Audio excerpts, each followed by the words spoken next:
Hello दोस्तों, कैसे हो आप सभी लोग। स्वागत है आप सभी का मैक्स मांगा एक्सप्लेन में।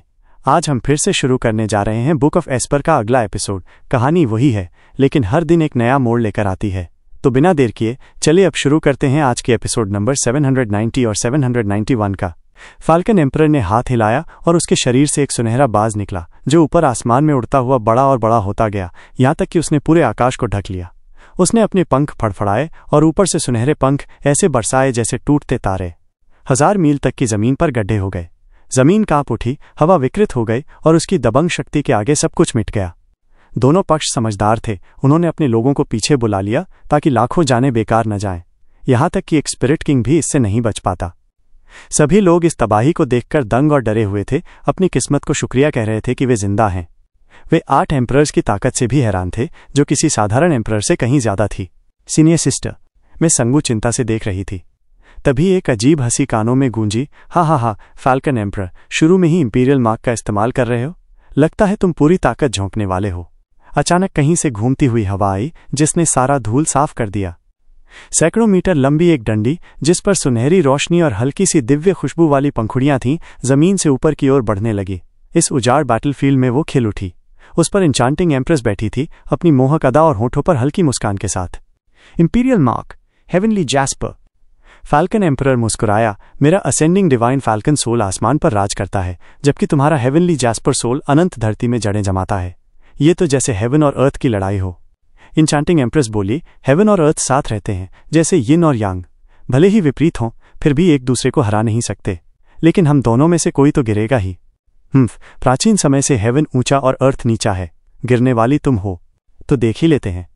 इंचांटिंग एम्प्रेस ने भौं उठाई और चिल्लाई, high earth ranked martial art, flower bloom heaven piercing forest. जमीन फट गई और सुनहरी बेलें जमीन से निकलने लगीं, जिनकी गिनती ना थी। सब आसमान की ओर बढ़ीं। वे हवा को चीरती हुई ऊपर गईं, जैसे आसमान को फाड़ देंगी। फाल्कन एम्परर अपने बाज पर गंभीर मुद्रा में बैठा बेलों से बचता रहा। इंचांटिंग एम्प्रेस ने ताना मारा, क्या आसमान का राजा जमीन पर उतरने की जहमत नहीं उठाएगा? इंचांटिंग एम्प्रेस, तुम खुद को बहुत ऊपर समझ रही हो। इन चीजों को उखाड़ फेंकना मेरे लिए कुछ भी नहीं।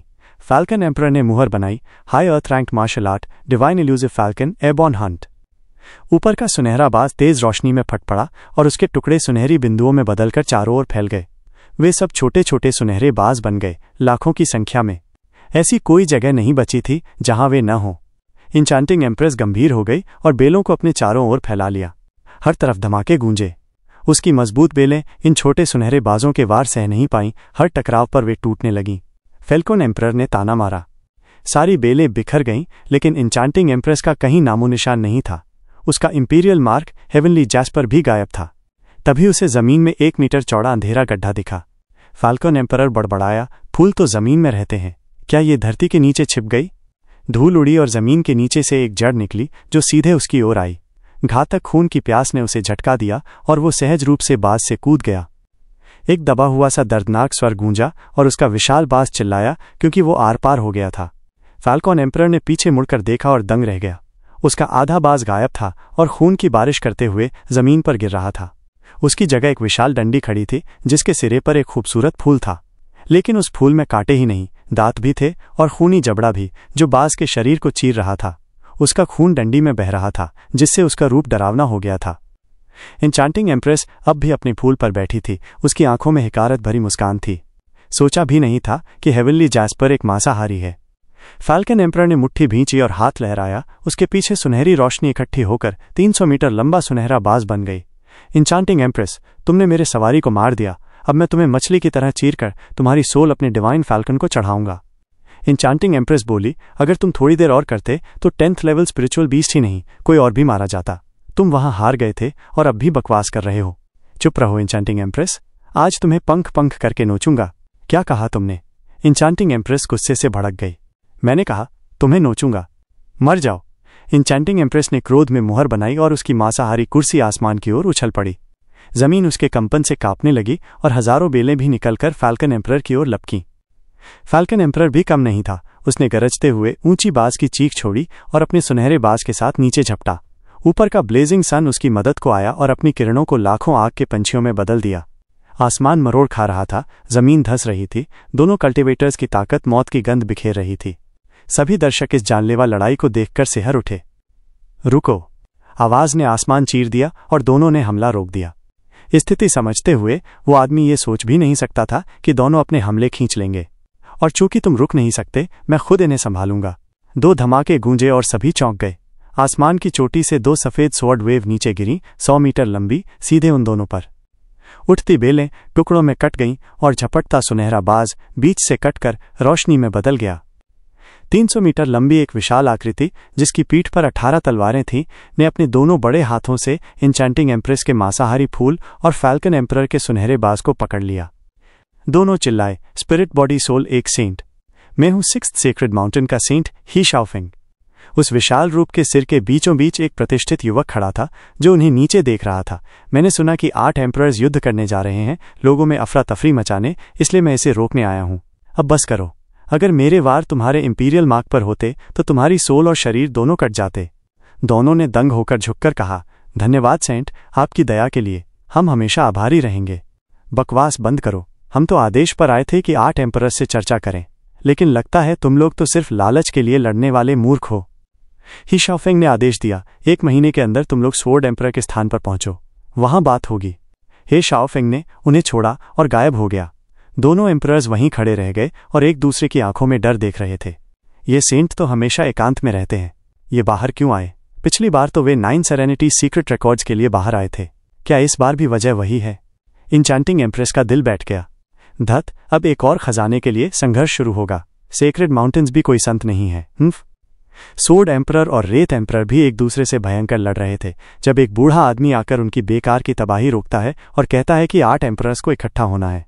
इस तरह 5 एम्परर्स का युद्ध बिना किसी की जीत के खत्म हुआ। ऊपर से जब बड़ा खतरा उतर आया तो छोटे लोग अब मनमानी नहीं कर सकते थे। सेक्रेड माउंटेन से कोई आया था। डेविल माउंटेन के मेन हॉल में डेमोनिक एम्परर ने स्वॉर्ड एम्परर के मैसेंजर के जाते ही जोर से चिल्लाया, फिर गुस्से में फट पड़ा और एक बढ़िया टेबल को चूर चूर कर डाला। सारे के सारे कमीने इससे अच्छा टाइम चुन नहीं सकते थे क्या? जब मामला गर्म हो रहा था, मैं बस हमला करने ही वाला था और सब साफ करने वाला था, तभी बीच में टांग अड़ाकर सब बर्बाद कर दिया। इतना नुकसान और हाथ में कुछ भी नहीं। लानत है इन पर। अरे भाई, तुमने तो कुछ खोया ही नहीं, बेवकूफ। गुस्सा करने का हक तो स्वॉर्ड एम्परर, इंचांटिंग एम्प्रेस और खास करके मेरा बनता है। इतनी मशक्कत के बाद इतनी खून खराबे वाली लड़ाई छेड़ी, सबको इसमें कूदने पर मजबूर किया और अब सब पानी में चला गया। असल में तो सब कुछ मैंने ही खोया है। 7 सेक्रेड माउंटेन्स कभी यूं ही कदम नहीं उठाते। इसका मतलब? जुओ फैन ने थोड़ी सहलाई और बोला, डेमोनिक एम्परर सर, नेदरसी के नक्शे की खबर शायद उनके पास पहुंच गई है। हमें ये नक्शा उन्हें दे देना होगा। मैं क्यों दूं? जाओ चेन ने हाथ झटका। जुओ फैन ने लंबी सांस ली। हाँ, इतने खून पसीने के बाद असली नक्शा संभाल कर रखना और अब देना, ये तो मुझे आपके सामने निकम्मा साबित कर देगा। लेकिन चाहे नक्शा कितना भी कीमती हो, जान उससे कहीं ज्यादा कीमती है। जाओ चेन कांप गया। उसे अपने मास्टर की मौत याद आ गई जब वो 9 सेरेनिटी सीक्रेट रिकॉर्ड्स की वजह से एक सेंट के हाथों मारा गया था। मास्टर 8 एम्परर्स में सबसे साहसी था और बाकी 7 के हमलों के बावजूद अनडिफीटेड खड़ा रहा। लेकिन जब एक सेंट आया, लानत है इन 7 सेक्रेड माउंटेन्स पर। जाओ चेन अंदर ही अंदर उबल रहा था। उसकी सांसें भारी हो रही थीं और चेहरा लाल पड़ गया था। जुओ फैन ने कहा, डेमोनिक एम्परर सर, क्या आपने नक्शे का राज सुलझा लिया है? अगर हाँ, तो देना आसान हो जाएगा। सुलझा लिया? क्या तुम सोचते हो कि इतना गूढ़ राज दोपहर के खाने के साथ हल हो जाएगा? झाओ चेन ने आह भरी। अगर हल कर लिया होता तो मुझे भी देने में परवाह नहीं होती। जुओ फैन की आंखें चमकी। मुझे एक आइडिया आया है जो मदद कर सकता है। अरे स्टीवर्ट जुओ, तुमने समझ लिया? पक्का तो नहीं कह सकता, लेकिन शायद पता है कहाँ से शुरू करना चाहिए। ये भी कुछ ना होने से अच्छा है। चलो इसे एक कॉपी पर आजमाते हैं। जाओ चेन हंसते हुए नक्शा निकालता है। स्टीवर्ट जुओ, तुम्हारा आइडिया बताओ। जुओ फैन झुककर एक कोने की ओर इशारा करता है। मुझे लगा कि ये नक्शा शायद एक स्टार चार्ट है। तुम्हें सितारों का पढ़ना आता है? थोड़ा बहुत। कल्टीवेशन कम होने के कारण मैंने बाकी चीजों पर ध्यान लगाया, वरना मैं भी गुमनाम ही रह जाता। जुओ फैन ने आगे कहा, सर देखिए, ये कोने सितारों के गुच्छे जैसे लग रहे हैं और ये तो रात के आसमान जैसा दिख रहा है। बस इनका इतना पास पास होना देखकर मिलान करना मुश्किल है। जाओ चेन ने भौहें चढ़ाई। ये जो एक्स्ट्रा ब्लैक डॉट्स हैं, ये तो सच में बाधा डालते हैं। स्टीवर्ट जुओ, जिस हिस्से को तुम देख पा रहे हो बस वही बताओ, बाकी को अनदेखा कर दो। डेमोनिक एम्परर सर, कमाल कर दिया आपने। मैं भी यही सोच रहा था। जुओ फैन मुस्कुराया और एक पेपर ऊपर रखकर बोला, देखिए सर, ये एक रफ स्टार चार्ट है। झाओ चेन ने सिर हिलाया, फिर अचानक उसकी आंखें चमक उठीं। अरे, ये तो सेक्रेड डोमेन का नक्शा है। कमाल कर दिया सर। तस्वीर सच में सेक्रेट डोमेन जैसी दिख रही है। हा, फिर तो सितारों के हिसाब से सेक्रेट डोमेन का नक्शा खींचो। नेदरसी जरूर इसी में कहीं होगा, लेकिन कहाँ? जुओ फैन ने मुस्कुराकर कहा, यह हिस्सा समझ नहीं आ रहा। सितारों की पोजीशन और आकार जैसे 9 छल्ले। शायद अंडरवर्ल्ड स्टार क्लस्टर। रुको, अंडरवर्ल्ड? हाँ, जो भविष्यवाणी करने वाले होते हैं वो आसमान देखकर किसी की किस्मत बताते हैं। अगर अंडरवर्ल्ड स्टार क्लस्टर में कोई चमकीला सितारा हो तो इसका मतलब है कि वो मरने वाला है, जुओ फैन ने बताया। जाओ चेन ने सोचा, फिर मुस्कुराया, तो नेदरसी जरूर वहीं होगा जहां अंडरवर्ल्ड रिवर है। डेथ स्टार की लोकेशन ही नेदरसी का दरवाजा होगी। हमने कर दिखाया। नेदरसी के नक्शे का राज खुल गया। हा, जाओ चैन जोर से हंसा। जुओ फैन ने झुककर कहा, कमाल है सर, कंग्रेचुलेशन। अरे आओ स्टीवर्ट जुओ, तुम कुछ ज्यादा ही तारीफ कर रहे हो। लगता है तुम पहले ही इसे सुलझा चुके थे और बस मुझे बताने आए थे। जुओ फैन ने सिर हिलाया। सर, मैं तो बस एक मूर्ख हूं। मुझ पर क्रेडिट डालकर मेरी ईगो मत बढ़ाओ। मैं इतना बड़ा दिल रखता हूं कि तुम्हारे जैसे जीनियस को कभी नहीं छोड़ूंगा। मुझे बेवकूफ बनाकर खुशामद मत करो।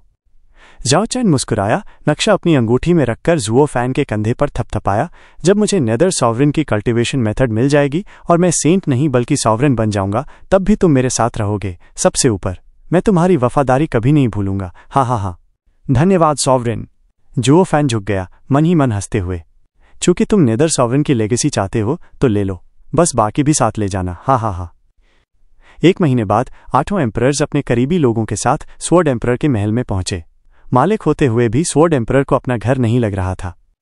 सिंहासन पर एक जवान लड़का ही शाओफेंग बैठा था और उसके पास एक बूढ़ा आदमी खड़ा था जिसकी आंखों में निर्दयी चमक थी। सेंट्स को प्रणाम। नीचे बैठे सबने झुककर प्रणाम किया। बूढ़ा कुछ नहीं बोला। ही शाओफेंग ने कहा, बैठो। धन्यवाद सेंट। सब बैठ गए और ही शाओफेंग ने ठंडी नजर से सबको देखा। डिमोनिक एम्परर झाओ चेन कहाँ है? सेंट, आपके लिए क्या कर सकता हूं? झाओ चेन तुरंत झुक गया। ही शाओफेंग ने पूछा, सुना है तुम्हारे पास नेदरसी का नक्शा है, क्या ये सच है? हाँ सेंट। क्या तुमने इसका राज सुलझा लिया? मैं तो एक गंवार हूं सेंट। तुम जैसे किसी की औकात नहीं है कि ऐसा खजाना सुलझा सके। हे शाओफेंग ने हंसते हुए कहा। उसकी आवाज मुलायम लेकिन सख्त थी। इसे यहां दो। जाओ चेन ने नक्शा निकालकर पेश किया। सेंट, ये रहा, जैसा आपने चाहा। हे शाओफेंग ने सिर हिलाया, देखकर मुस्कुराया और फिर बूढ़े को दे दिया। इसे देकर तुम नाराज तो नहीं हो? बूढ़े ने नक्शे पर नजर डाली और जाओ चेन से पूछा। जाओ चेन ने चापलूसी भरी मुस्कान दी। सेंट को नक्शा देना ही मेरी सबसे बड़ी इच्छा रही है। मैं क्यों नाराज होऊंगा? मैं तो कब का खुद आकर आपको दे देता, लेकिन आपकी कल्टीवेशन में खलल डालना नहीं चाहता था। अंदर ही अंदर सबने सोचा, लिजलिजा आदमी। किसी को पता नहीं था कि जाओ चेन पहले ही नक्शे का राज समझ चुका था। अच्छा, मैं तुम्हें याद रखूंगा। बूढ़ा थोड़ा शक से बोला, क्या तुमने कोई कॉपी बनाई है? चाहो तो एक याद के लिए बना लो। जाओ चेन ने सिर हिलाया। सेंट सर, ये तो मुझे अपमानित करने जैसा है। जब मैं पूरी सच्चाई और नीयत से आपको नक्शा दे रहा हूं तो मैं ऐसा कैसे कर सकता हूं? हमारा 8 एम्परर्स का फर्ज है सेक्रेड माउंटेन के लिए दुनिया को संभालना, ताकि आप और ऊंचे एनलाइटमेंट तक पहुंच सकें। हम भला सॉवरेन की एनलाइटमेंट की गद्दी चाहेंगे। मैंने कोई कॉपी नहीं बनाई। हाँ, तुम वाकई बुरे नहीं हो। बूढ़े ने सिर हिलाया और अजीब सी मुस्कान दी। अपने मास्टर जुओ यिफान से तो कहीं बेहतर हो। वो तो अपनी औकात भूलकर डीमन सॉवरेन की लेगेसी के सहारे 7 सेक्रेड माउंटेन से ऊपर उठने की कोशिश कर रहा था और नाकाम रहा। लेकिन तुमने तो कभी सोचा भी नहीं, बल्कि चुपचाप बैठे रहे। सेंट की कृपा है। जाओ चेन मुस्कुराता हुआ झुका। मन में बोला, मुझे मौका ही नहीं मिला, वरना कौन तुम्हें ऊपर बैठा देखना चाहेगा? 8 एम्परर्स में कौन है जो तुम्हें अपने पैरों तले रौंदना न चाहे? बस वक्त की बात है, फिर मैं भी करूंगा। हे। जुओ फैन पास खड़ा हुआ, चेहरा डार्क हो गया। उसे याद आया कैसे एक सेंट ने उसकी जान लेने की कोशिश की थी और उसने मुट्ठियां भींच लीं। ये 7 सेक्रेड माउंटेन्स वाले दुनिया के संसाधनों पर निर्भर होकर डाओ की तलाश करते हैं, लेकिन क्या सच में वे सांसारिक मामलों से ऊपर उठे हैं? नहीं। 8 एम्परर्स आधा सेक्रेड डोमेन संभालते हैं, लेकिन फिर भी इनके काबू से बाहर नहीं निकल सकते। ये ढोंगी और दिखावटी लोग कभी सॉवरेन स्टेज तक नहीं पहुंच सकते, बस सेक्रेड डोमेन के संसाधनों को बर्बाद करते हैं। सही सजा है। अगर कोई आम कुत्ता भी होता तो अब तक उड़ रहा होता। अगर सच में कोई सॉवरेन स्टेज के करीब पहुंचा है तो वो सारे सीनियर्स हैं जिन्हें मैं मॉर्टल डोमेन से लाया हूं, जिनके पास दुनिया का अनुभव है और जो सिर्फ डाओ पर ध्यान देते हैं। उनकी संभावना तुमसे ज्यादा है। ढोंगियों और दिखावे वालों का कोई चांस नहीं है। बूढ़े आदमी ने नक्शा अपनी अंगूठी में रख दिया और सम्राटों की तरफ देखते हुए इशारा किया। तुम सबको डिमोनिक एम्परर की मिसाल लेनी चाहिए और सच्चाई से काम लेना चाहिए। ये समझना चाहिए कि क्या तुम्हारे बस में है और क्या नहीं। अपनी चालों में हद पार मत करो। हाँ सर, बिल्कुल सही कह रहे हैं। हाँ।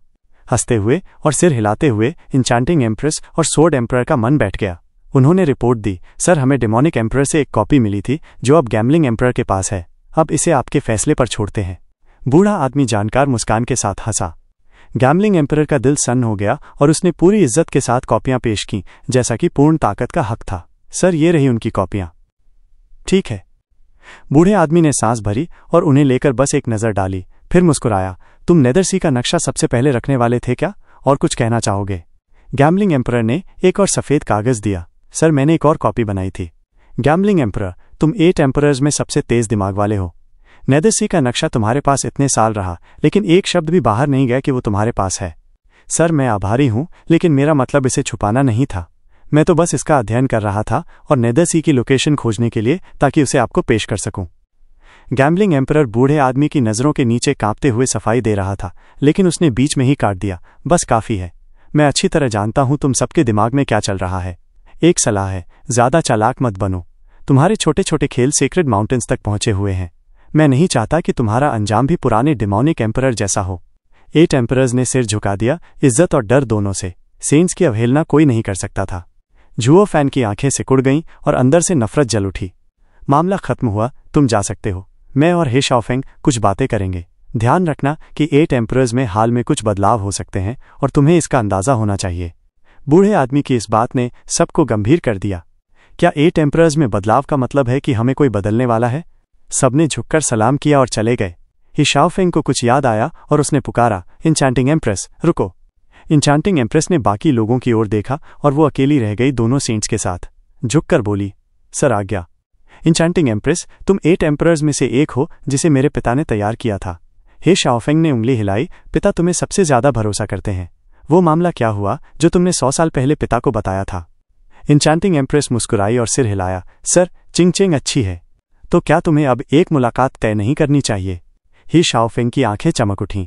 तुमने उस लड़की को इतने साल पाला है, तो क्या तुम्हें नहीं लगता कि अब उसे मेरे साथ सेक्रेड माउंटेन्स चलना चाहिए? ये तो बहुत अचानक है। शायद, लेकिन प्राचीन रिकॉर्ड में लिखा है कि अगर उसने मना कर दिया तो बातें उलझ जाएंगी। ही शाओफेंग ने आह भरी, सेक्रेड माउंटेन्स में उसे लाने से मैं अपनी खास स्थिति और शक पैदा होने के डर से शुरू से बचता आया हूं। अगर हम साथ बड़े होते तो कितना आसान होता। इंचांटिंग एम्प्रेस ने सिर हिलाया।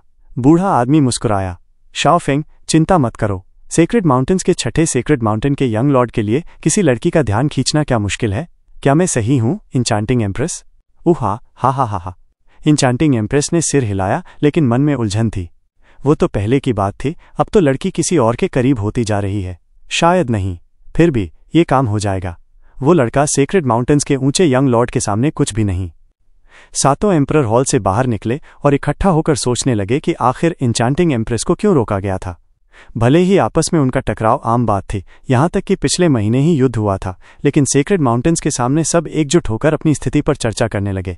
इंचांटिंग एम्प्रेस का उन दोनों सेंट से क्या रिश्ता है? हर बार क्यों उसे रोक लेते हैं? कौन जाने, वो औरत तो बहुत बड़े दायरे में लोगों को जानती है। जब जुओ यिफान का मामला था तो बस हमें पता था, लेकिन इतनी तेजी से सेंट्स को खबर कैसे लग गई? लगता है उसी ने बात लीक की थी। वो नहीं हो सकता। सेंट्स के आने से तो 9 सेरेनिटी सीक्रेट रिकॉर्ड्स में से किसी को कुछ नहीं मिला, फिर वो क्यों ऐसा करेगी जिससे उसे खुद कुछ न मिले? अब पुरानी बातें क्यों छेड़ रहे हो? अभी जो जरूरी है उसी पर ध्यान दो। सेक्रेड माउंटेन्स ने कहा है कि वे 8 एम्परर्स को फिर से व्यवस्थित करेंगे। हमें अपनी चाल सोचनी चाहिए। सब चुप हो गए और आह भरी। जुओ फैन ने एक तरफ से कान लगाया और बंद हॉल के दरवाजे की तरफ देखा। ये औरतें सेक्रेड माउंटेन्स के साथ हैं। सेक्रेड माउंटेन्स का हमारे लिए जो भी इरादा हो, हमारे पास ताकत नहीं है। अंजाम से डरते रहने से अच्छा है घर जाओ, ध्यान करो और अपना घर संभालो। जाओचन ने पहले हाथ जोड़कर कहा, अलविदा। जुओ फैन उसके साथ चला। बाकी लोग हैरान थे। वे जानते थे कि डेमोनिक एम्परर तो जरा सी बात पर भड़क जाता है, फिर इस बार इतना शांत क्यों है? अजीब है।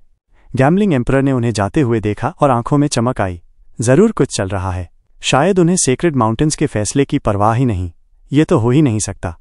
एक हफ्ते बाद जाओचन डेविल माउंटेन के अपने हॉल में जुओ फैन के साथ अकेला था। हा।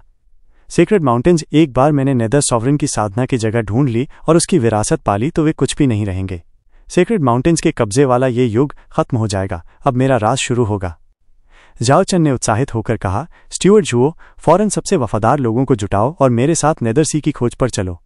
जुओ फैन ने झुककर सिर हिलाया, सर जल्दी की जरूरत नहीं। सेंट्स अभी गए नहीं हैं। हम जैसे ही चले उन्होंने हमें रोक लिया तो। ठीक है, सही कहा स्टुअर्ट जुओ। इन कमीने लोगों के रहते वे जरूर बीच में टांग अड़ाएंगे। मैं नहीं चाहता कि मेरा हाल मेरे मास्टर जैसा हो। झाओ चैन ने पूछा, तो फिर कब चलें? हमारे पास वक्त है। नेदर सी की पहेली कोई रातों रात हल नहीं कर सकता। इंतजार करने से कुछ नहीं बदलेगा। जब तक ये परेशानियां चली नहीं जाती हम शुरू नहीं करेंगे। इस बीच सर को अपने इलाके का अच्छे से ख्याल रखना होगा ताकि किसी को शक न हो। ठीक है, जैसा तुम कहते हो वैसा करेंगे। गार्ड। झाओ चैन ने जुओ फैन की सलाह मानते हुए लुओ क्लान को और 30 शहर सौंप दिए, साथ ही सैकड़ों समृद्ध इलाके और आध्यात्मिक पहाड़ भी। लुओ क्लान डेविल माउंटेन का नंबर 1 बन गया। डिमोनिक एम्परर के नीचे सब जानते थे कि उनके पहले डीमन गार्ड के पास डेविल माउंटेन की आधी ताकत है और स्टीवर्ट जुओ फैन तो और भी ताकतवर है, चाहे उसकी कल्टीवेशन कितनी भी कमजोर क्यों ना हो। लुओ क्लान भी लाजवाब था। इन नए इलाकों को बखूबी और ईमानदारी से संभाल रहा था। सिर्फ 3 महीने में डिमोनिक एम्परर के शहर बदल गए और रौनक से भर गए। सारे कामकाज सही तरीके से चलने लगे। यहां तक कि सेंट्स भी प्रभावित हुए और आसानी से सेक्रेड माउंटेन्स लौट गए। जैसे ही वे गए, झाओ चैन की महत्वाकांक्षा फिर जाग उठी। स्टुअर्ट जुओ, अब शुरू कर सकते हैं। 3 महीने और इंतजार करते हैं एहतियात के तौर पर। जुओ फैन की ये बात सुनकर जल्दबाज झाओ चैन बेचैन हो गया। अब तो जुओ फैन के पास सिर्फ डिमोनिक एम्परर का भरोसा ही नहीं था, बल्कि उसे अपनी बात भी मनवा लेता था। यही था जुओ फैन का चालाक और टेढ़ा दिमाग। झाओ चैन के पास इतना बड़ा सलाहकार था और अगर उसने नहीं सुना तो हारने पर खुद को ही दोष देना पड़ेगा। झाओ चैन ये भी जानता था, इसलिए उसने उसे बाकी मूर्खों की तरह गुस्से में मारने की गलती नहीं की। यहां डिमोनिक एम्परर मैं हूं या तुम। 3 महीने शांति से बीत गए और सेक्रेड माउंटेन्स की तरफ से कोई हलचल नहीं हुई। झाओ चैन का धैर्य अब टूट चुका था। स्टुअर्ट जुओ, अब तो ठीक है। सर, अब नेदर सी की खोज पर चलें। जुओ फैन ने सिर हिलाया। झाओ चैन खुशी से उछल पड़ा और ऐसे हंस रहा था जैसे उसे नेदर सॉवरेन के अनमोल कल्टीवेशन विधि पहले ही मिल गई हो। जुओ फैन उसकी बचकानी हरकत देखकर आसमान की तरफ देखते हुए मुस्कुराया। कितना शांत है, जैसे तूफान से पहले की शांति। हा हा हा। घने जंगल के बीच कुछ लोग उतरे। सबसे आगे डिमोनिक एम्परर झाओ चैन थे। उनके पीछे बाली यूयू थी जो जुओ फैन को लाई थी, और साथ में एक नौजवान लड़की थी जो इधर उधर देख रही थी। स्टुअर्ट जुओ, क्या तुम्हें पक्का यकीन है कि एंट्रेंस यहीं आसपास है? झाओ चैन ने जुओ फैन से पूछा, जिसने पीछे मुड़कर शुआंगर को देखा। यही जगह है, न गलती की कोई गुंजाइश नहीं। ये तो डिमोनिक एम्परर की बड़ी मुहिम है। बड़े भाई जुओ, मैं तारों से इस जगह को पहचान रही हूं, यही सही जगह है। शुआंगर ने भरोसे से सिर हिलाया, फिर उसका चेहरा गंभीर हो गया और उसने सूरज की तरफ आंखें सिकोड़ कर देखा। डेथ स्टार दुनिया की चाल और इंसानों के हिसाब से बदलता है। मुझे आज इसकी सही पोजीशन पक्की करनी होगी, तभी कुछ आगे कह सकती हूं। इसका मतलब नेदर सी का रास्ता भी बदलता है। जुओ फैन ने सिर हिलाकर कहा, डिमोनिक एम्परर साहब, ये काम शुआंगर पर छोड़ दीजिए। वो एंट्रेंस ढूंढ ही लेगी। लुओ क्लान सच में काबिल लोगों से भरा है। इतनी कम उम्र की लड़की भी तारों को पढ़ लेती है। ये तो असली हीरा है। झाओ चैन ने लंबी सांस भरी। मेरी किस्मत है कि लुओ क्लान मेरे अधीन सेवा करने आया। जुओ फैन मुस्कुराया। डिमोनिक एम्परर साहब, आप बहुत मेहरबान हैं। हमारे पास बस अलग अलग तरह के कुछ अजीब हुनर हैं। हमें तो अभी भी साहब की रहनुमाई चाहिए। मैं बस ये उम्मीद करता हूं कि जब साहब ऊंचाई पर पहुंचे तो आज की हमारी मेहनत याद रखें और हम पर ध्यान दें। यही मेरी एकमात्र ख्वाहिश है। निश्चिंत रहो, मैं तुम्हारी वफादारी कभी नहीं भूलूंगा। हा हा हा। झाओ चैन हंसा और शुआंगर को देखने लगा, जो 2 कदम पूरब 3 कदम पश्चिम की ओर चल रही थी। ये लड़की सच में अपना काम जानती है, लेकिन इंतजार मार रहा है। लंबा वक्त बीत गया। शुआंगर पूरे जंगल में लगातार घूमती रही। सूरज ढलने को आया, पर उसके माथे पर गहरी शिकन थी। झाओ चैन हर उसके कदम के साथ बेचैन होते जा रहे थे। क्या ये सच में कर पाएगी? उसकी टीम में कोई भी तारे देखने वाला नहीं था, इसलिए उसे बस उसी पर भरोसा करना पड़ा। तभी शुआंगर के चेहरे पर चमक आई और वो ठिठक कर खड़ी हो गई। मिल गया। एक्लिप्टिक के 128 डिग्री पर डेथ स्टार की स्थिति बदलती है, जिससे बीच का महल खिसक जाता है और नीचे की दुनिया बदल जाती है। यही जगह है। शुआंगर ने पूरे आत्मविश्वास से जमीन पर पैर पटका। जुओ फैन का चेहरा खिल गया और वो पास देखने आ गया। ये नेदर सी का एंट्रेंस है, तो हम अंदर कैसे जाएंगे? झाओ चैन ने घास की तरफ देखते हुए पूछा। जुओ फैन मुस्कुराया। सैकड़ों डिवाइन स्टोन निकालकर एक एंशिएंट अरे बनाने लगा। हर गुप्त रास्ता किसी पॉकेट स्पेस से जुड़ा होता है। ये एंशिएंट पियर्सिंग क्लाउड अरे है, और सही दरवाजा ढूंढकर हम दुनियाओं को जोड़ सकते हैं और रास्ता खोल सकते हैं। एंशिएंट अरे। झाओ चैन ने उसे देखा। तुम इन्हें जानते हो? ये सब तो सेक्रेड माउंटेन्स के पास ही होता है। तुम? जुओ फैन ने हल्की हंसी के साथ कहा, क्लैन की विरासत है, लेकिन बस कुछ ही है। सेक्रेड माउंटेन्स की तरह ढेरों नहीं। हाँ हाँ साहब, जल्दी दरवाजा खोलिए, नेदर सी सामने है। जुओ फैन ने झाओ चैन को उकसाया। नेदर सी के लालच में झाओ चेन ने शक को भुला दिया और उत्साह में भर गए। जुओ फैन ने हाथों से चिन्ह बनाए, अंधकार के द्वार चौड़े खुलें, रूहें और आत्माएं बाहर रहें। नेदर सॉवरेन के रास्ते पर मैं चलूं साथियों, हिम्मत को अपना मार्गदर्शक बनाओ। अरे तेज रोशनी के साथ जगमगाई, फिर एक किरण आसमान में उठी और ऊपर एक चमकते तारे से जुड़ गई। शुआंग चिल्लाई, ये डेथ स्टार है, यही रास्ता है। नेदर सॉवरेन ने इसे डेथ स्टार से सील किया था। इसे खोलने के लिए तुम्हें डेथ स्टार से होकर जाना होगा, फिर नेदर सी में प्रवेश मिलेगा, बिल्कुल जैसे नक्शे में लिखा था। तो मैं नेदर सी जाकर नेदर सॉवरेन की कल्टीवेशन विधि लूंगा। झाओ चेन खुशी से चिल्लाए, ये तो भाग्य है, हेवन खुद मुझे सॉवरेन बनाना चाहता है। हाँ हाँ हाँ। तभी उनकी खुशी के बीच एक डरावनी हंसी गूंजी। हाँ हाँ हाँ, डेमोनिक एम्परर, तुमने सच में नेदर सी का नक्शा सुलझा लिया। तुमने मुझे निराश नहीं किया, आधा साल इंतजार किया। कौन है? झाओ चेन ने घूर कर देखा और चिढ़ते हुए एक मोटे आदमी को पहचान लिया। ब्रदर डेमोनिक एम्परर, जो मैं दशकों में नहीं कर पाया वो तुमने 1 साल में कर दिखाया, मेरी इज्जत है। गैम्बलिंग एम्परर, झाओ चेन दांत पीसते हुए बोले, तुम यहाँ क्या कर रहे हो? क्या किसी ने राज खोला? जरूरत ही नहीं थी, मैंने तो उसी पल से निगरानी रखनी शुरू कर दी थी जब मैंने नक्शा फेंका था। लेकिन मैंने तो छोड़ दिया था, फिर भी तुम पीछा क्यों कर रहे हो? सच है, तुमने छोड़ दिया, लेकिन तुम्हारा हाव भाव साफ बता रहा था कि कुछ तो गड़बड़ है। गैम्बलिंग एम्परर ने हंसते हुए कहा, पूरे सीक्रेट डोमेन को तुम्हारे गुस्से का पता है। तुम्हें नक्शा मिला, फिर थोड़े समय बाद मजबूरी में देना पड़ा, और फिर भी तुम खुश थे। कुछ तो गलत था। फिर जब हम हॉल से निकले तुम तुरंत भाग गए और भी शक हुआ। भले ही नक्शा सुलझाने की संभावना बहुत कम थी, फिर भी मैंने आधा साल तुम्हारा पीछा किया हर समय, और देखो तुमने एंट्रेंस ढूंढ ही लिया। डेमोनिक एम्परर, इसके लिए शुक्रिया। हा हा हा। झाओ चेन की मुट्ठियां भिज गईं, आंखों में आग जलने लगी। उसने इतनी मेहनत से ये जगह ढूंढी थी और अब कोई और ले जाए। जुओ फैन चुपचाप देख रहा था, मन ही मन हंसते हुए। उसे काफी पहले से गैम्बलिंग एम्परर की नज़र महसूस हो रही थी, लेकिन उसने बस बताना जरूरी नहीं समझा। यही वजह थी कि सेंट्स के आने की खबर मिलने पर उसने झाओ चेन को नक्शे की सच्चाई बताई थी। फिर झाओ चेन खुद नक्शा दे देगा और अपने अजीब व्यवहार से सबका ध्यान खींच लेगा, जिससे टकराव और बढ़े। 5 एम्परर की लड़ाई भले ही अधूरी रह गई, लेकिन अब तो तुम जान से लड़ोगे। नेदर सॉवरेन की विरासत बस एक है और तुम्हें इसे राज भी रखना होगा। अब लड़ो और मारो, अपने जीने और भविष्य के लिए। जुओ फैन मन ही मन मुस्कुराया। दोनों लड़ने ही वाले थे कि तभी एक घमंडी आवाज आई, ओ डेमोनिक एम्परर, गैम्बलिंग एम्परर, तुम दोनों ने एंट्रेंस ढूंढ लिया और अब इसे अकेले हड़पने का सोच रहे हो? हमने तो सौदा किया था, तो क्या रूबी क्लाउड सेक्ट के साथ इसे बांटना नहीं चाहिए? एन्चांटिंग एम्प्रेस, दोनों ने पलट कर देखा। हुश। एन्चांटिंग एम्प्रेस अपने दर्जन भर डिसाइपल्स के साथ नीचे तैरते हुए उतरी, होठों पर मुस्कान थी। दोनों ने ठंडी सांस ली। डेमोनिक एम्परर ने कहा, गैम्बलिंग एम्परर, ये औरत बहुत बोलती है, पहले इसे खत्म करते हैं, फिर नेदरसी देखते हैं। हमेशा अच्छा होता है हिस्सा कम करना। मंजूर। गैम्बलिंग एम्परर ने ठंडी मुस्कान दी, मारने को तैयार। डेमोनिक एम्परर ने कदम बढ़ाया, आंखें ठंडी थीं। एन्चांटिंग एम्प्रेस ने ताना मारा, तुम दोनों कितने निर्दयी हो, जबकि हमने साथ काम किया। गैम्बलिंग एम्परर, तुम तो हमेशा निष्पक्ष रहते थे, अब तुम दोनों मिलकर एक बेचारी पर हमला कर रहे हो। ये कोई हमला नहीं, बस तुम जरूरत से ज्यादा टांग अड़ा रही हो। झाओ चेन से काली ऊर्जा लीक हुई। मैंने तुम्हें नक्शे की कॉपी दी थी जो तुमने आगे दे दी। अब हमारे बीच कोई तालमेल नहीं है। ये जुआ का मैदान नहीं है, यहाँ इज्जत की जगह नहीं। गैम्बलिंग एम्परर ने ताना मारा। एन्चांटिंग एम्प्रेस मुस्कुराई, मुझे पता था तुम निष्पक्ष नहीं रहोगे, इसलिए मैं किसी को साथ लाई हूं। इतनी आसानी से मुझसे छुटकारा नहीं मिलेगा।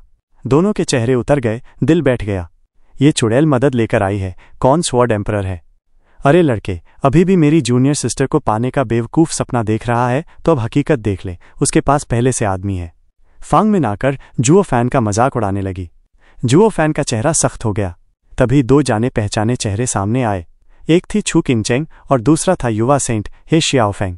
उसका हाथ छू चिंगचेंग की कमर पर था और वो मुस्कुराता हुआ नीचे उतरा। कमाल है, आधा साल बाद मिलते ही मेरी बीवी छिन गई। जुओ फैन का शरीर कांप गया, मुट्ठियां भिंज गईं। झाओ चेन और गैम्बलिंग एम्परर घबरा गए। तुम वापस नहीं गए सेंट? जैसे मानो खुदा ने ही इन्हें जोड़ा हो, वो इस दुनिया में उतरे थे। हे शाओफेंग हल्की सी हंसी के साथ खड़ा था। छू किंगचेंग ने नजरें फेर लीं, वो जुओ फैन की आंखों में देखने की हिम्मत नहीं कर पाई। हे शाओफेंग ने उसकी नरम हथेलियों को कसकर पकड़ रखा था, जिससे वो पीछे नहीं हट पा रही थी। नीच कमीना। जुओ फैन का चेहरा सख्त हो गया। मन तो कर रहा था कि इस कमीने को अभी मुंह तोड़ दे, मगर उसने बड़े मकसद को याद करके अपने गुस्से को काबू में रखा। उसे अपना मौका जल्दी या देर से जरूर मिलेगा। यह अभी खत्म नहीं हुआ है।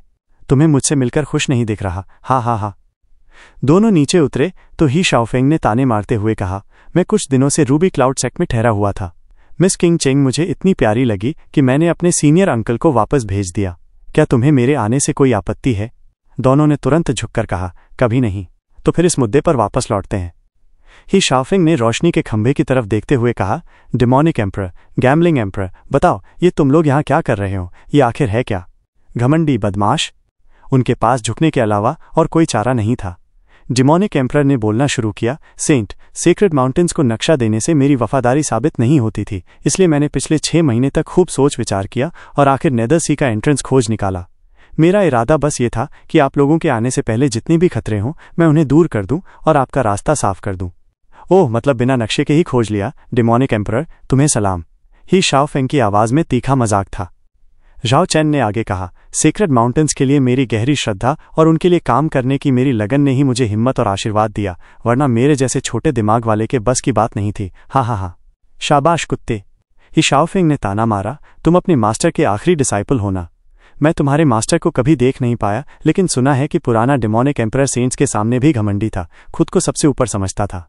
उसे तुम्हारे जैसे डिसाइपल कैसे मिल गए? झाओ चैन के चेहरे पर खिंचाव आया, फिर उसने सिर हिलाया, इसी वजह से वो मरा। मैं जीना चाहता हूं, इसलिए सेंट्स की दया का कभी अपमान नहीं करूंगा। इंचांटिंग एम्प्रेस भी सोच में डूब गई। पुराने अडिग डिमोनिक एम्परर से बिल्कुल अलग, ये वाला तो रीढ़ विहीन बनकर किसी का कुत्ता बन गया था। लेकिन क्या वो खुद इससे अलग थी? शायद वो तो उससे भी पहले कुत्ता बन गई थी, बस जुओ यीफान ही था जिसने आखिरी सांस तक अपना रुख कायम रखा। इंचांटिंग एम्प्रेस और गैम्बलिंग एम्परर दोनों ने सिर झुका लिया। जुओ फैन ने आंखें सिकोड़कर लंबी सांस ली। सेक्रेट डोमेन में लौटते वक्त उसे बस हेवनली सॉवरन से बचने का डर था। चिंगचेंग को ढूंढना उसका मकसद था, लेकिन ये असली वजह नहीं थी। कुदरत के खेल भी अजीब होते हैं। शायद वो लौटकर आया ही इसलिए था कि जुओ यीफान का अधूरा काम पूरा करे। तुम्हें इतना विनम्र देखकर फिलहाल मैं तुम पर यकीन कर लेता हूं। ही शाओफेंग ने अपने कुत्ते को तिरस्कार से देखते हुए रोशनी के खंभे की तरफ रुख किया, ये नेदर सी का एंट्रेंस है ना, इसमें जाएंगे कैसे? डिमोनिक एम्परर ने झुककर कहा, हमें नहीं पता, हम कोशिश कर रहे थे जब आप आ गए। तो क्या कोई अंदाजा है? दोनों ने सिर हिला दिया। गैम्बलिंग एम्परर ने सुझाव दिया, शायद ये एंट्रेंस एक टेलीपोर्टेशन अरे है जो हमें नेदर सी तक ले जाएगा। अच्छा, तो इसे जांचने का काम तुम करोगे गैम्बलिंग एम्परर? मैं? हाँ, तुम? नहीं सेन, बेहतर होगा कि पहले हमारे आदमी जाएं, एहतियात के तौर पर। मैंने कहा तुम जाओ और तुम मना कर रहे हो। ही शाओफेंग ने कड़क कर कहा, 8 एम्परर्स यहाँ मेरे अलावा सबसे ताकतवर हैं। अगर तुम्हें कुछ नहीं हुआ तो मुझे भी कुछ नहीं होगा, और अगर तुम्हें दिक्कत आई तो मैं सावधान रहूंगा। लानत है, मुझे ही चूहा बना दिया। गैम्बलिंग एम्परर का चेहरा उतर गया, मगर उसने खुद को तैयार किया। चाहे सही सलामत रहे या मरे, जाना तो था ही। वो हिचकिचाते हुए रोशनी की तरफ बढ़ा। रोशनी ने उसे घेर लिया, मगर सब ठीक था। उसने चारों तरफ देखा तो खुद को वहीं पाया। अरे ये क्या हो रहा है? ही शाओफेंग ने पुकारा, गैम्बलिंग एम्परर, कुछ मिला? रास्ता दिख रहा है? नहीं, बाहर जैसा ही है, बस थोड़ा भारी सा लग रहा है। गैम्बलिंग एम्परर ने सिर हिलाते हुए कहा। उसने अपने हाथ पैर हिलाए तो चरमराहट गूंजी, जैसे कुछ टूट गया हो। फिर ऊपर के तारे से एक फीकी चमक उतरी और सीधी उसके शरीर पर गिरी।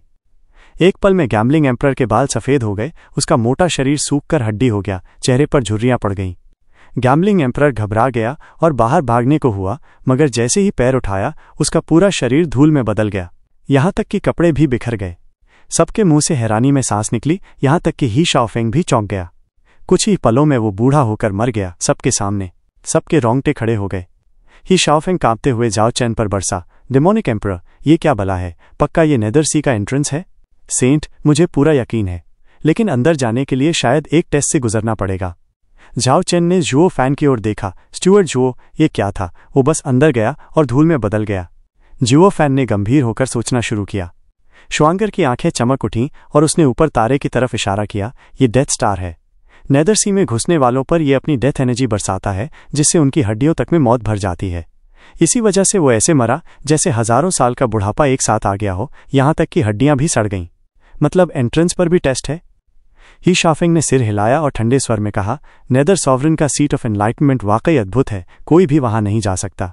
हे शाओफेंग ने असली नक्शा निकाला और पढ़ा। नेदर सी की गहराई में वो अनंत नर्क जहां खोई आत्माएं भटकती हैं, उनकी किस्मत तय जो भी हमारे किनारे कदम रखे वो और भी कष्ट झेले मानव आंखें हमेशा के लिए अंधी हों और गर्त में उनकी आत्माएं कैद हों। ये साफ चेतावनी है, कोई भी नेदर सॉवरन के सीट ऑफ एनलाइटमेंट में कदम नहीं रख सकता, वरना मर जाएगा। एंट्रेंस मिलने का भी कोई फायदा नहीं, आखिर में मौत ही है। हम अंदर नहीं जा सकते तो छोड़ दो। हे शाओफेंग ने लंबी सांस ली और चाह भरी नजरों से रोशनी की तरफ देखा। बाकी सबने सिर हिला दिया। नेदर सॉवरेन की विरासत उन्हें ललचा रही थी, मगर जान उससे ज्यादा जरूरी थी। बिना जान विरासत किस काम की? रुको। जुओ फैन की आंखें चमक उठीं। शायद एक रास्ता हो सकता है। तुम्हें पता है कैसे? ही शाओफेंग ने व्यंग्य किया। नेदर सी ने एक एम्परर को मार डाला। मैं भी अंदर जाने की हिम्मत नहीं करता, और एक मामूली बोन टेम्परिंग कल्टीवेटर के पास रास्ता है तो मर जाओ फिर। जुओ फैन मुस्कुराया। नेदर सॉवरेन एक एंशिएंट सॉवरेन था, इसलिए उसकी सीट ऑफ एनलाइटमेंट में कोई भी ऐसे नहीं जा सकता था। उसके मार्गदर्शन के बिना कोई भी इस दुनिया के रहस्यों को नहीं जान सकता और अंदर नहीं जा सकता। उसका मार्गदर्शन, वो क्या है? ही शाओफेंग चौंका।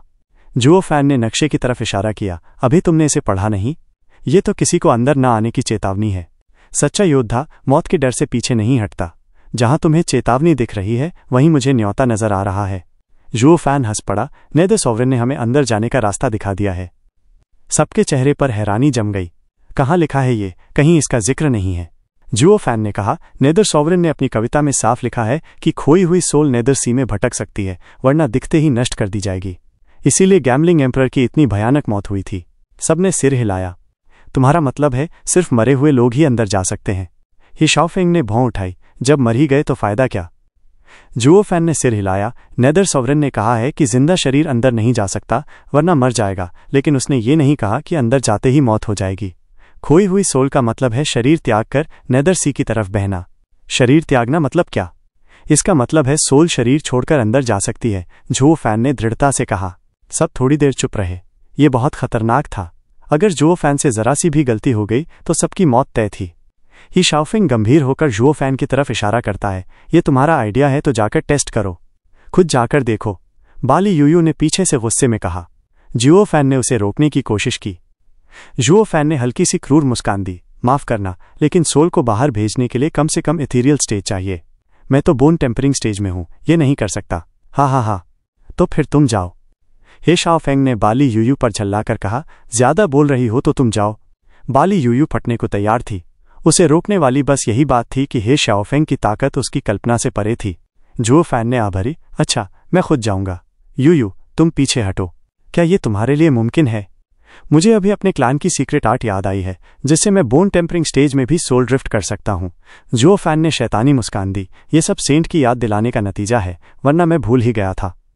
हे शाओफेंग ने तंज कसा। तो फिर जाओ और अपने कर्मों से मेरी मेहरबानी का सबूत दो। मैं साहब का रास्ता साफ करूंगा। जुओ फैन ने दांत पीसते हुए काली मुस्कान दी। वो बैठ गया सोल निकालने के लिए। बाली यूयू चौंक गई। रुको, मैं जाऊंगी। नहीं, ठीक है, तुम और श्वांगर बाहर रहकर मेरे शरीर का ध्यान रखना, जुओ फैन ने कहा और उस लाइट पिलर की तरफ देखा जिसमें उसे खुद भी यकीन नहीं था। ये बस कविता पर उसका अंदाजा था। सही निकला तो ठीक, वरना सोल खत्म। वो बस जुआ खेल सकता था। कोई और भी ये काम कर सकता था, लेकिन सेंट साफ उसी को मरवाने का मौका ढूंढ रहा था। मना करने पर सीधा मार डालने का बहाना मिल जाता। जब जुआ खेलना ही है तो किस्मत पर छोड़ देता हूं। उम्मीद है मैं गैम्बलिंग एम्परर की तरह खत्म न हो जाऊं। जुओ फैन गंभीर हो गया। उसने आंखें बंद की और उसके सिर से हल्की सी परछाई निकलकर लाइट पिलर की तरफ तैर गई। बाकी लोग सांस रोककर देख रहे थे। अगर बोन टेम्परिंग स्टेज की सोल आसानी से निकल गई तो रास्ता सुरक्षित है। अगर सोल खत्म हो गई तो दूसरा तरीका सोचना पड़ेगा। सबके चेहरे पर तनाव था, कुछ नतीजे को लेकर तो कुछ जुओ फैन की सलामती के लिए। छू चिंगचेंग को जुओ फैन की सोल की चिंता थी, लेकिन ही शाओफेंग ने उसका हाथ पकड़ रखा था। वो कुछ नहीं कर पा रही थी। जल्दी अंदर जाओ, हे शाओफेंग बेसब्री से बोला और उत्साह में छू किंगचेंग का हाथ ढीला कर दिया। छू किंगचेंग ने हाथ छुड़ाया और बैठ गई। उसके सिर से भी एक हल्की परछाई निकली और वो सीधी पिलर में चली गई। जुओ फैन रुको, मैं कोशिश करती हूँ। जुओ फैन पलकें झपकता रह गया। जब वो उसके आगे निकल गई तब उसे होश आया। चिंगचेंग मत। वो भी अंदर चला गया। दोनों एक साथ अंदर गए तो एन्चांटिंग एम्प्रेस चीख पड़ी, किंगचेंग।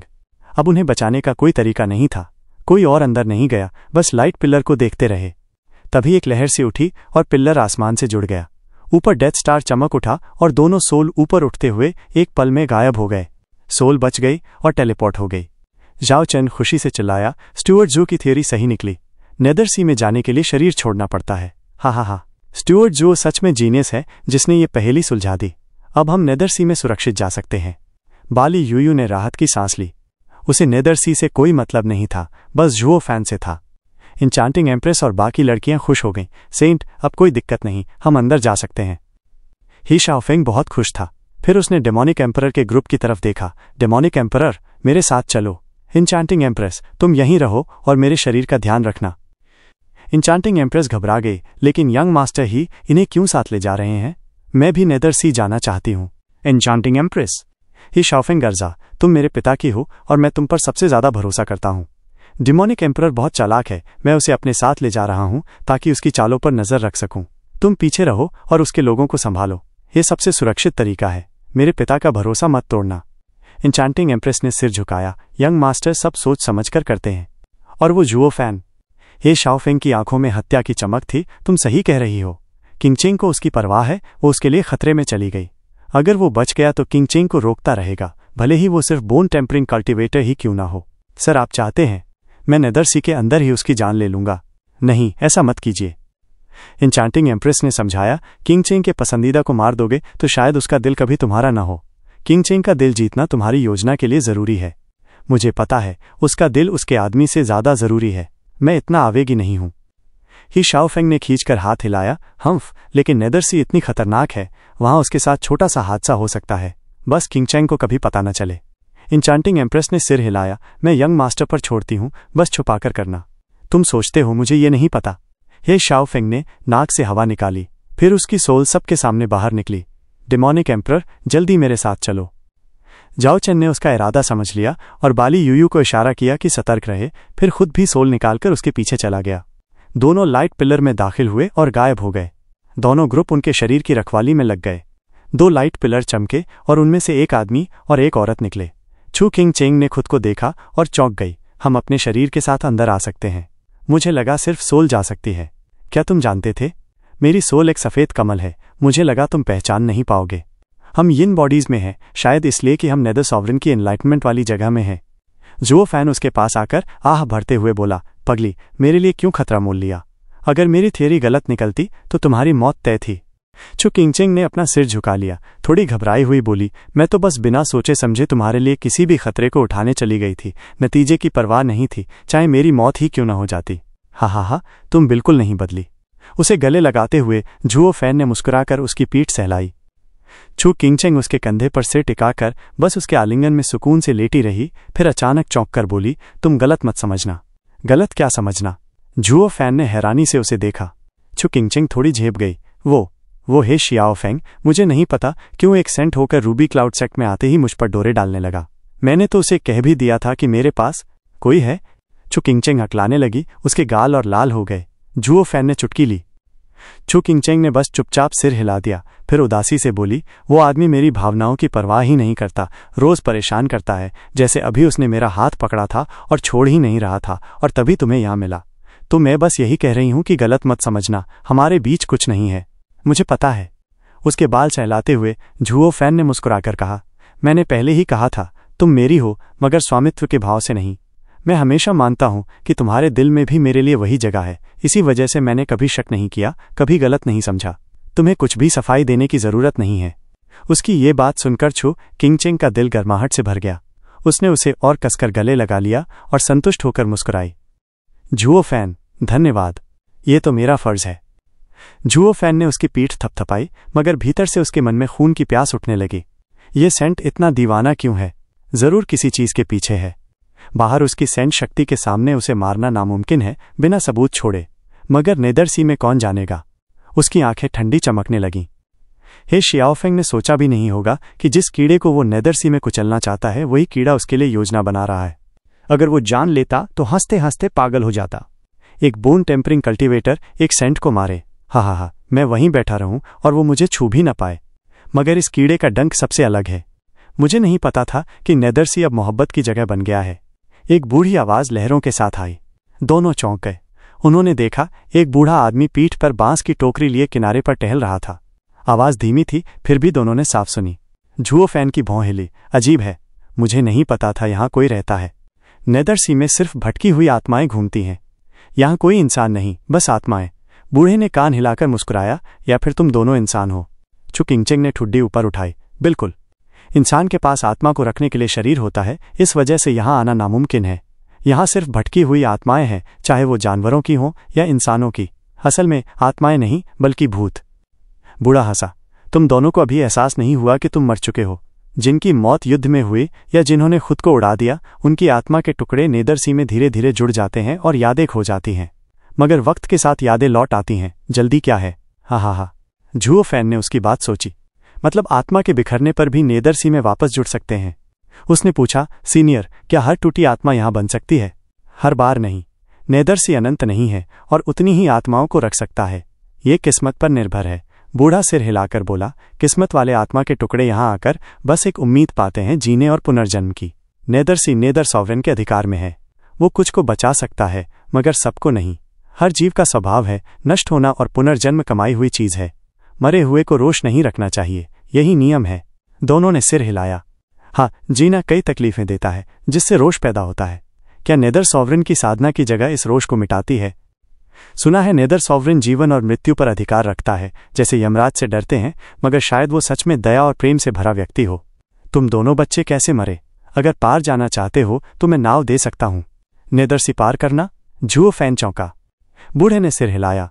नेदरसी पार करके सभी सांसारिक बंधन छोड़ने होते हैं। जीते जी की हर चीज को त्याग कर ही पुनर्जन्म का मौका मिलता है। छोड़ना? यादें, भावनाएं, प्रेम, दोस्ती, नफरत, गुस्सा, बदला, लालच, सब कुछ। क्या कोई पार जाने से इनकार करता है? कई लोग यहीं रहते हैं। नेदरसी में बहुत से जोड़े तुम्हारी तरह रहे हैं, मगर आखिरकार समुद्री राक्षसों का भोजन बन गए, जिनसे उनकी आत्मा की ऊर्जा सोख ली गई। मतलब पार जाने से पुनर्जन्म मिलेगा? पार करने में 1 महीना लगता है। उस दौरान तुम्हें अपना हर अतीत पानी में छोड़ना पड़ता है, तभी पुनर्जन्म का मौका मिलता है। अगर किनारे तक पहुंचकर भी अतीत का एक अंश साथ रहा तो आत्मा नेदरसी से मिट जाएगी। पुनर्जन्म बहुत कम लोगों को मिलता है। नेदरसी बस एक जगह है जहां से आत्मा अपने पुराने जीवन को छोड़कर नए की शुरुआत करती है। इसी वजह से किसी को अपने पिछले जन्म की याद नहीं रहती। झुओ फैन ने सोचा, ट्रू सेल्फ आर्ट? शायद ट्रू सेल्फ आर्ट का असली मतलब ही है छोड़ना। उसका दिल जोर से धड़कने लगा। बूढ़ा चिल्लाया, अरे पार करोगे या नहीं? यहीं रहोगे तो नेदरसी की भारी यिन तुम्हारी आत्मा खा जाएगी और ये दुर्लभ मौका बर्बाद हो जाएगा। सीनियर, हम भूत नहीं हैं। हम तो नेदर सॉवरेन की साधना की जगह ढूंढ रहे हैं। तुम अपनी आत्मा के साथ आए हो? बिल्कुल। हाय, तुम्हें इस जहन्नुम में आना ही था। बूढ़े ने अनंत सागर की ओर इशारा किया। कई सालों से मैंने जीती हुई आत्मा नहीं देखी। अब तो लालची लोग मरते दम तक यहां आना चाहते हैं। नेदर सॉवरेन की साधना की जगह तक पहुंचने के लिए तुम्हें इस इलाके से गुजरना होगा। न सिर्फ अनगिनत समुद्री राक्षस भूत, बल्कि 3 परीक्षाएं भी हैं। बहुत से बहादुर मारे गए। मैं यकीन नहीं कर सकता इतना प्यारा जोड़ा भी लालच रखता है। आखिर क्यों? क्या तुम दोनों अब साथ नहीं हो? यहां पहले भी लोग आए हैं। तुम सोचते हो प्राचीन काल से सिर्फ तुम ही इस पहेली को सुलझाने में होशियार हो? बूढ़े ने सिर हिलाया। दिमाग और हिम्मत दोनों चाहिए नेदर सॉवरेन की पहेली सुलझाने के लिए। इसके बावजूद अब तक कोई लौटा नहीं। फिर क्यों? हा, तुम भी जाना चाहते हो? चु किंगचेंग का दिल जोर से धड़कने लगा। उसने बूढ़े को गर्मजोशी से मुस्कुराकर कहा, सीनियर, हमने सोच बदल दी है। हम नेदर सॉवरेन की साधना की जगह नहीं जाना चाहते। हमें वापस जाना है। कैसे जाएं? अब वापस जाना चाहते हो? थोड़ी देर हो गई। बूढ़े ने किनारे की ओर इशारा किया। अंदर आना मुश्किल, बाहर जाना और मुश्किल है। तुम्हें नेदर सॉवरेन की साधना की जगह से गुजरना होगा, तभी लौट सकते हो, वरना हमेशा यहां रहना पड़ेगा। मतलब नेदरसी और उसकी 3 परीक्षाएं पार करनी होंगी।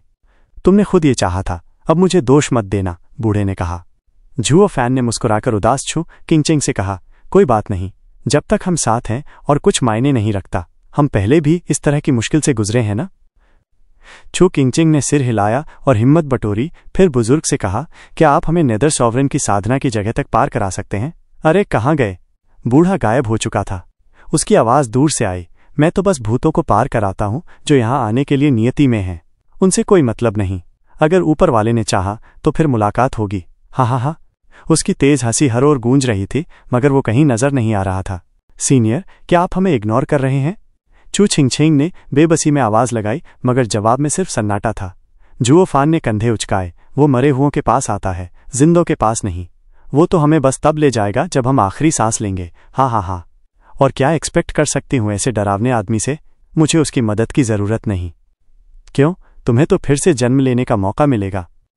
उसका मतलब है एक और जिंदगी जीना और सबको भूल जाना। Master, senior aunts, senior sisters. और चू छिंगछेंग थोड़ी देर रुकी और झुओ फान की तरफ झांका। झुओ फान मुस्कुराया, तो फिर हमें जिंदा ही रहना होगा। हाँ, चू छिंगछिंग ने पूरे यकीन से सिर हिलाया। जुओ फान उसे लेकर उफनते समुंदर की ओर उड़ चला और दोनों दूर गुम हो गए। ये जगह नेदर सॉवरेन का ज्ञान स्थान था, तो उनका इम्तहान लेना तय था, लेकिन यहाँ उनकी ताकत कम नहीं हुई थी। बस उनका अर्थली वेसल ही अलग था, बाकी सारी ताकत बरकरार थी। चू छिंगछिंग को ये बात पता नहीं थी।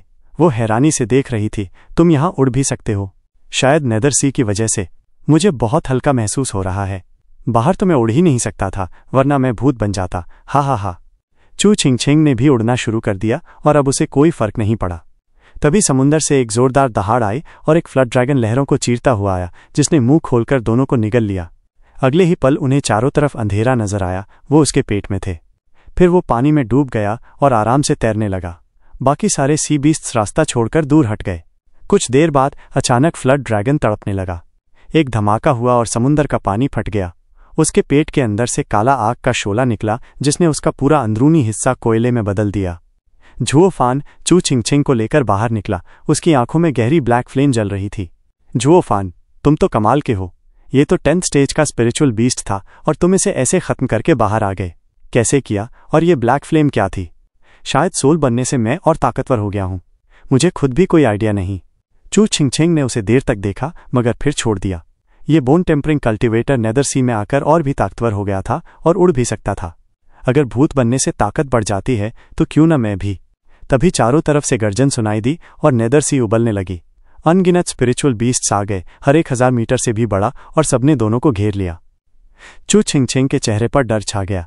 ये तो सब 12th स्टेज स्पिरिचुअल बीस्ट्स हैं, सेक्रेड डोमेन के शिखर पर। हम तो गए। अरे इतना डरने की क्या बात है? ये अब भूत हैं, इनकी वैसी ताकत नहीं रही जैसी जिंदगी में थी। जुओ फान ने हिसाब लगाया। उसे यकीन था कि अपोकलिप्टिक थंडरफ्लेम और उसके सेक्रेड बीस्ट पावर्स से ये सब काबू आ जाएंगे। उसकी बाईं आंख में नीली रोशनी चमकी और ब्लैक थंडरफ्लेम बाहर निकला। आग के पास आने से पहले ही वो सारे बीस्ट दर्द से कराह उठे और सिर झुका दिए। लॉर्ड सी आओ के दूत, हमने सोचा भी नहीं था कि आपसे यहाँ मुलाकात होगी। फ्लड ड्रैगन की गलती माफ कर दीजिए। कृपया हमें भी माफ करें। बाकी ने भी सिर झुका दिए। चू छिंगछिंग हैरानी से देखती रह गई। सियाओ, ये क्या है? जुओ फान ने आग को छुआ और समझ गया, ये मेरी थंडरफ्लेम की वजह से नहीं, बल्कि सीओ की आंख की वजह से झुक रहे हैं। अरे मुझे पहले क्यों नहीं सूझा कि हेवन सीलिंग सी आओ समुद्र का अधिपति है। ऐसे में सी बीस्ट्स तो मानेंगे ही, लेकिन तुम सब मर चुके हो और नेदर सी में आ गए हो, फिर भी लॉर्ड सी आओ को मानते हो? हम सी बीस्ट्स हैं और लॉर्ड सी एओ हमारे पूर्वज हैं। लॉर्ड सी एओ अब कहाँ हैं? क्या वो जिंदा हैं? वो बीस्ट रुक गया और आगे बोलने से डर गया। लॉर्ड सी आओ जिंदा हैं और अच्छे हैं। एक बार जब मैं खतरनाक आग में साधना कर रहा था और काबू खो बैठा था, तब लॉर्ड सी आओ ने अपनी घायल आंख मुझे देकर मेरी जान बचाई। वो मेरे उद्धार करता है। तो इसका मतलब उनका इंसानों से बैर कम हो गया है। हम अब तक चिंता कर रहे थे कि कहीं वो नफरत में फंस ना जाए। अगर उन्होंने अपनी आंख देकर आपकी जान बचाई है तो इसका मतलब वो आपको बहुत मानते हैं। अफसोस, आप नेदर सी में हैं और जरूर किसी मुसीबत में फंसे हैं। क्या हम आपकी कोई मदद कर सकते हैं? हम नेदर सॉवरेन के ज्ञान स्थान पर जाना चाहते हैं। क्या तुम हमें वहां पहुंचा सकते हो? वो सब असमंजस में पड़ गए। वहां पहुंचने के लिए परीक्षाओं से गुजरना पड़ता है। हमें रोकने का हुक्म है, लेकिन अगर लॉर्ड सीएओ आपको इतना मानते हैं तो हम आपको नहीं रोकेंगे। लेकिन सीधे वहां पहुंचना असंभव है। हमें भी 3 द्वार पार करने की इजाजत नहीं है। तो तुम बस हमें रास्ता दिखा दो, बाकी मैं कर लूंगा। सर माफ कीजिए, लेकिन वहां के रक्षक बेहद ताकतवर हैं। जाना खतरनाक है। अब मैं सोल हूं, इससे बुरा क्या होगा? या तो जाऊंगा या मरूंगा। सबने एक दूसरे को देखा और फिर सिर हिला दिया। तो कृपया मेरी पीठ पर जंप कर जाइए, मैं आपको ले चलता हूं। धन्यवाद। जुओ फान मुस्कुराया और चू छिंगछिंग को लेकर 12th स्टेज के सी बीस्ट की पीठ पर जंप कर गया। वो समुंदर में ऐसे चल रहा था जैसे कोई सम्राट और बाकी बीस्ट्स उसके इंपीरियल गार्ड्स की तरह चल रहे थे। बाकी आम बीस्ट्स ने ये नज़ारा देखा तो डर के मारे भाग निकले। चू छिंगछिंग और जुओ फान बीस्ट की पीठ पर साथ खड़े थे। चारों तरफ के बीस्ट्स को इंसानों के सामने इतना सम्मान दिखाते देख चू छिंगछिंग हैरान रह गई। उसने जुओ फान को देर तक देखा। बाहर से तो वो एक बोन टेम्परिंग कल्टिवेटर लगता था, मगर यहाँ वो जैसे दुनिया का राजा लग रहा था। आखिर असली वो कौन है? क्या ये इंसान से ज्यादा भूत के रूप में बेहतर है? शायद किसी सर्वशक्तिमान किंग ऑफ हेल की तरह। चू छिंगछिंग उलझन में थी। ये भव्य जुलूस चलता रहा और पीछे एक बुजुर्ग आकृति तैर रही थी। सभी पहले इम्तहान में समुद्री बीस्ट से जूझकर थक कर आते हैं, मगर इस लड़के को तो वो रास्ता दिखा रहे हैं। क्या ये वही हो सकता है? 1 घंटे बाद वो एक विशाल दरवाजे के सामने पहुंचे, जिसके दोनों स्तंभ गहरे लाल और सैकड़ों मीटर ऊंचे थे। ये समुंदर के भीतर भी भयानक चमक दे रहे थे। वो बड़ा सीबीज धीरे हुआ और बोला, सर, हम पहले दरवाजे टायरन गेट पर पहुंच गए हैं। झुओ फान आराम से चू छिंग छिंग के साथ कूदा और बड़े दरवाजे को देखने लगा। क्या ये टेस्ट हमें इसे धकेलने को कहता है? हाँ, टायरन गेट को खोलने के लिए अपार शक्ति चाहिए। खोलने के बाद ही रक्षक से मुलाकात होगी और ये उससे मिलने की न्यूनतम शर्त है। कई लोग यहाँ अटक गए, यहाँ तक कि सेंट्स भी। चू छिंग छिंग ने चिंता से सांस खींची। डरो मत, वो सेंट्स तो दरवाज़ा खोलते समय सी बीस्ट से भी जूझ रहे थे, इसलिए नाकाम रहे। हम सुरक्षित हैं और पूरी ताकत लगा सकते हैं।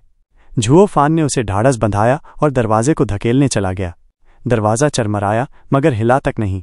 ये वाकई भारी है, मुझे सब कुछ झोंकना होगा वरना जरा सा भी नहीं हिलेगा। उसने आंखें बंद की और हाथ आगे बढ़ाए। दाहिना हाथ लाल चमकने लगा। इस दरवाजे को खोलने के लिए किलिन पावर जरूरी है।